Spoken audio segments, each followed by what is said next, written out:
చేసినప్పుడు నాకు user ID 1 కాదు 2 కావాలి అనుకుంటే దాన్ని మనం ఎలా చేస్తాం? 2 అన్నప్పుడు సేవ్ చేస్తే ఇక్కడ అప్డేట్ ఇక్కడ క్వైరీ జనరేట్ అవుతుంది. ఆ క్వైరీని తీసుకుందాం. డైరెక్ట్ SQL మనకు ఆల్రెడీ క్వైరీ ఉంది కాబట్టి ఇట్లా ఎర్రర్ చూపిస్తుంది. ఇక్కడ update fields set user ID equal to so and wear ID equal to ఇక్కడ మనం పాస్ చేసిన ఐడి రావాలి. అంటే మనకు ఉన్న రికార్డ్స్ అన్ని ఎడిట్ చేయకూడదు కదా, ఓన్లీ మనం చెప్పిన రికార్డ్ మాత్రమే ఎడిట్ చేయాలి. అది ఏ రికార్డ్ ఎడిట్ చేయాలి అనే దానికి ఇక్కడ మనం ఐడి పాస్ చేస్తున్నాము, అదే ఐడిని ఇక్కడ రీప్లేస్ చేయాలి.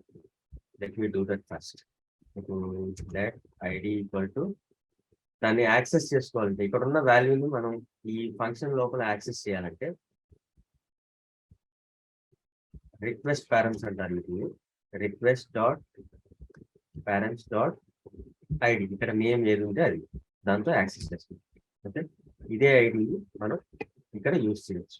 అంటే ఇక్కడతోనే ఇది చేసి ప్లస్ ఐడి. ఓకే, అండ్ అదేవిధంగా నాకు ఈ ఐడిని అంటే మనకు యూజర్ ఐడిని మార్చాలి అనుకుంటే అది బాడీలో ఉంటుంది మన డేటా.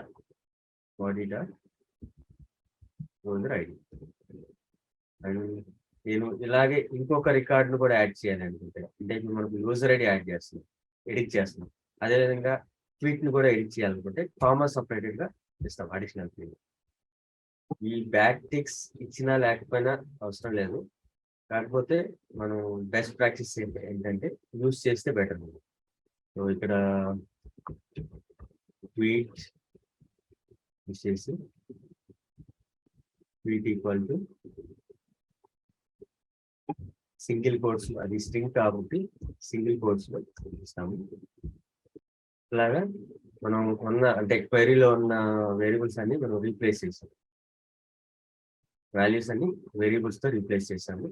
సో ఈ స్టేట్మెంట్ ని ఎగ్జిక్యూట్ చేస్తే సేమ్ ఇక్కడ మనకు ట్వీట్ పోస్టెడ్ బదులు అప్డేటెడ్ సక్సెస్ఫుల్ మెసేజ్ రావాలి.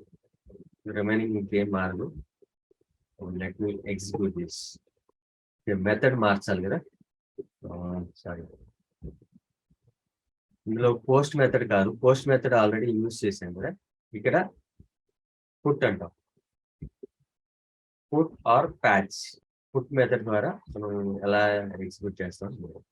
దీన్ని నేను పోస్ట్ బదులు పుట్ మెథడ్ యూజ్ చేసి ఇక్కడ యూజర్ ఐడి ఇది, పాస్వర్డ్ ఇది, అండ్ ఏ ఐడికి ఇది రిఫ్లెక్ట్